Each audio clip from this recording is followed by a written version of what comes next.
Hello and welcome to a new video. In today's video, we are going to go toxic. This is the most toxic team that you can currently run. This is not a team that I created. I've seen this floating around several times. A lot of people are running this currently, and honestly, for good reason. I honestly don't feel bad using this team, and I don't feel bad for other people running this team being like, yeah, okay, oh, toxic team, you shouldn't run this, anything like this.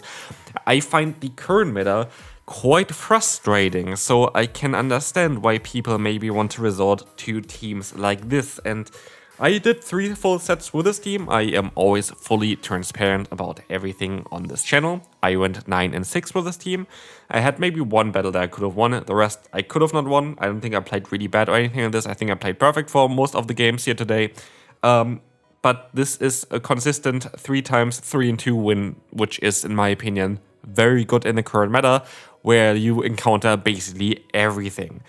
Team-wise, the opponents that I faced, I felt like I have faced quite difficult opponents a lot of times in terms of the team comps, which I don't think were like always kind of like the way like you wouldn't really see like all those teams. Most of the times I feel like I had like a little bit of more rougher teams towards this team. Could be though as well that this team already rises a little bit in popularity, which kind of makes people want to run counters towards this team more often. Again, that is most likely what it is, which is totally alright as well. But anyway, how does this team work? Usually, if you can, you want to play out either your lead scenario with your Marowak. Marowak is great. Marowak has a lot of fast move pressure, has some good charge move pressure, has a Bone Club. As long as it's not a flying type Pokemon, you kinda really want to play that matchup out. If it's a Talonflame, you also still want to play that matchup out. Otherwise, here we saw, for example, in this battle where we swapped out into the Wigglytuff, the opponent has 2 water and dark type Pokemon back. That's kind of hilarious, doesn't really help them because I have good answers now and I know how exactly to play against the opponent. Here, for example, I will no-shield everything. They are never running a water type move on the Samurott, and they know already that they lost at this point anyway. It's a good game to the opponent. So, for example here, we have the Wigglytuff in the lead. We're going to have a very neutral scenario. Of course, we would have a great answer in the Bastion in the back for this Pokemon, but we are of course not in this scenario. I could swap out into my own Wigglytuff, but do I want to? I don't really want to. But I could try to get 2 shields here from the opponent. So let's see if I can do that. Swift is coming through. I should be able to get the KO against the opponent here as well, or get the next shield. Let's see, we're gonna get the final shield, and so we're gonna get an advantage here. I get the shield advantage, which will be very, very cool. I will get energy advantage now with my Bastion, which is gonna be great, and as long as I don't have like a poison type Pokemon, like a poison ground type Pokemon in the back, or poison water type Pokemon in the back, we are in a very, very solid spot. We're going to have, you know, the Jellicent coming in, and Jellicent will not be able to 2-shot us with the Surf. We will be able to take those hits. I will take a hit here as well again. And now I have the decision to make if I want to go for the full Farm Down and Shield, or if I want to go for the Icy Wind. I decide to go for the Icy Wind in order to get the KO against the opponent early. Keep my shield still for the Bastion. We're going to see the Wigglytuff coming back in, and as long as the Pokemon that I can deal with here, I'm going to be alright. As long as it's not going to be a Clodsire or a Stunfisk.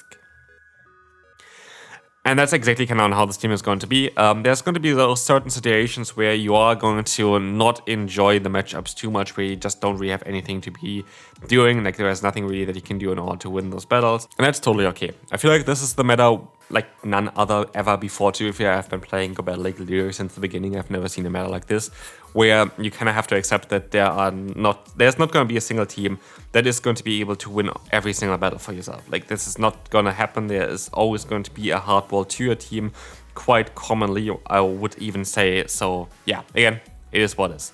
But here, we were able to align ourselves, and this is kind of the important thing for this team. Alignment is kind of key. We're going to be able to get out the Jump Bluff here again. We're going to be able to get the damage into them, and we're going to have the perfect alignment here of having the Bastion and now the Morpeko against our Marowak, which means already we win this battle. There's nothing the opponent can do here anymore. Good game to the opponent. This was it already for this battle, as we will see here. I'm still trying the best. I still can go for another Psychic Fangs, but who really cares? Like, it's literally nothing they can do here anymore. And the Psychic Fangs is going to get the drop onto ourselves. We're going to have the Jump Off coming in. We're going to be able to get the Rock Slide onto them. And again, we're going to be guaranteed winning this battle here. Good game to the opponent. And we can move on to the next one, where we will face Steelix. Steelix is actually quite common recently. I don't know why, but a lot of people are running Steelix against me. Here we have an interesting decision. If the opponent uses a shield, I go Wigglytuff. If they don't, which they don't here, I'm going to go into Bastion. Why do I do this? because Bastion is going to have access to a flamethrower, and I can now go for the full farm down, and while yes, they're going to do neutral damage and stuff double resisted damage, I will have a better time after that matchup doing some damage against the opponent's Steelix. That's at least my idea here. And honestly, this is going to work out quite well, as we will see. We have the flamethrower coming in, and they still have to go for an Earthquake in order to knock me out. But what I realize at this point is that the opponent could run a Wigglytuff on their own in the back, and then I kind of maybe have a bit of... I actually wouldn't really have an issue there, so I don't know. But what I decided to do is I decided to swap out of here, and it's actually going to be the Arachninid, not even the Gallist, but the Arachnid going to come in here, which is alright for me. I am going to have coverage against the opponent, they know that, that's why they decide to use a shield, because they know that they're going to go for the debuffing move next anyway, which I'm still going to use a shield against, because what I can do is I can still go for the rock slide.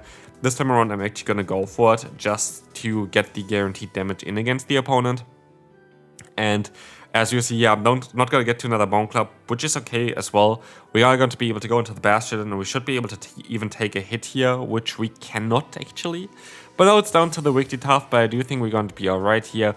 We should be able to shield up and war move here. Hopefully it's not going to be Bubble Beam. It is the Bubble Beam, so we kind of make all the wrong decisions, but it doesn't really matter, because there's never going to be an Earthquake, and we are going to be able to just farm down the opponent, win the battle for us. We can play it safe there, which is good, and we can move on to the next opponent.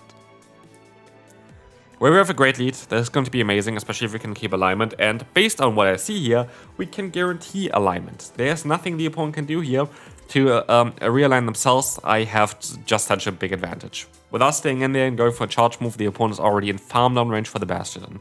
And so they have to go for Grass Knot in order to not go for a resisted hit, in order to do some damage against us, which means our damage is not going to get decreased at all from our Bastion, which means we can now go ahead and just go for the full farm down, and then still have pressure even against the Dedenne. So they're basically now battling with a one Pokemon against my last two Pokemon, which is going to be kind of not the greatest for them, I would say.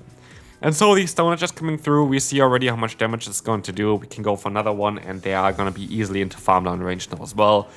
So nothing they are going to be able to do, and as they reveal the Jellicent in the back, they know already this game is over. Which means we can hop on to the next opponent, where we're going to have the Annihilate. Again, this is going to be a neutral scenario where you don't want to have your Bastion against, and so what you want to do in scenarios like this is you want to use a shield, because what we can do is we can outspeed them, and this is going to be kind of the knowledge that you need to have is on which shield scenario you want to go in with a Marowak. In this case, the one shield scenario is your best scenario, because you're going to be able to win that one, forcing two shields from the opponent. I know that I'm never going to be able to win the two shield scenario, so I'm very happy that they decided to go for the charge move here, which now allows me to go into my Wigglytuff, farm them down, and have the shield advantage for the next matchup. In comes Bastion, and I play this a little bit wrong. What I want to do is I want to catch a Stone Edge, which didn't work out. The opponent doesn't go for a Stone Edge there. They're going to reveal that they have the Drapion in the back. That is not going to be ideal at all for us, but interesting team actually. Annihilate, Bastion, and Drapion make a lot of sense, to be fair. Cool team, I like the team. Bit weak to... actually, it's an alright team. Definitely a cool team there. Bit weak to like Mud Slappers, I guess. Like, you don't really have a great answer against Mud Slappers at all. We have Mud Slapper in the lead. Like, this was the matchup that I wanted to play out, but the backline would have completely died to just the Marowak, so... If we would have swapped, we would have won this battle immediately. We still have an okay shot here though, because we can go for the Icy Wind to try to debuff the opponent's Basti. I'm going to try to get to another Icy Wind as well, hopefully, in order to drop their attack even further. But I can't. I can't even go for a Swift here, and so we are gonna be a bit in an awkward position. I want them to go for their own energy first, because they are currently debuffed, and they can. I'd rather have them get rid of the energy here in order to turn on the clock than keeping the energy for later on, when they are not debuffed anymore. But as you can see here, we sadly just have that health disadvantage. The pacing of the Drapion is kind of a bit too difficult for us, and again, it's kind of actually where the Bastion nerf kind of hurt us the most, because beforehand, just Smackdown plus a Stone Edge would have been enough in order to knock out the Drapion, but as they nerfed Smackdown, it doesn't do enough damage anymore to put them into range for that. So, are we going to see here now the Eagle is spotting us as a lead? Pretty bad for our lead, or like generally for any kind of scenario, but I decided to swap out of here and keep my lead alive, which we will see if this was smart or not. Well, we have the Alco Tail coming through, we're going to be able to go for the Swift, and we will be able to get some nice damage onto the opponent trying to go for the full farm down, and as we see again, I'm going to try to keep alignment. I know that Gallistopod is still kind of awkward for the Bastion as well, because it does super effective damage against us, but I need to kind of keep alignment to not have resisted Mud Slap damage the entire time against the opponent's Gallistopod there. So yeah, I'm going to keep my alignment. I'm going to be able to go into my Basti, and what we will see here is they decide to swap, to stay in here, which means that, oh, never mind, they swap out now. They're going to go into their Quagsire, and sadly, I am absolutely not going to be able to win this battle here, as they are going to be too fast. They're going to be too fast here. I have a shield disadvantage by 2. I have a ton of energy. I will be able to get to 2 Mud Slaps there, but I will never be... Oh, I actually only get to 1 Mud Slap. That's even more embarrassing. So yeah, sadly, this is impossible to win. Let's just forfeit there, and we can move on to the next opponent. So why does this team generally work, even though you have a double water type weakness, is what we're going to see here right now. Water types are a lot of times not very bulky really, that have a lot of water type damage, and what we can do is we can just play the matchup out with our Marowak, and most of them we actually win, which you see as well. I went 2 shields down. I don't have to do this. I could just go for a charge move, but I thought they're very likely going to be weak to me in the back. A lot of times they have Clodsire in the back, and as they decided to stay in here and went into a Steelix, I was like, they are going to have Clodsire in the back here, and I have to be aware of that, and I have to try my best in order to keep my other Pokemon still in order to deal with the Clodsire. Here it is. And I made this quite smart, to be fair. I didn't go to my Wigglytuff, even though Wigglytuff has super effective coverage, because I know that for Wigglytuff they only need Sludge Bomb. That's going to be a cheap move. Here they need Earthquake, but not only this, they still have to go for 2 Earthquakes, which means they are not going to be able to keep a ton of health, or a ton of energy basically, on their Clodsire for long term. So what this means is I should be able to outspeed them here, which I can. And this is important because we needed that Bone Club damage onto the Clodsire. It's not enough. They're going to swap out. I can catch the move here as well, so I keep 2 Pokemon at the same time healthy, which means they have to go for multiple charge moves still with their Clodsire, which is very important. I can go for the full farm down here in time. It's going to be a Psychic Things coming through. That's not really too threatening.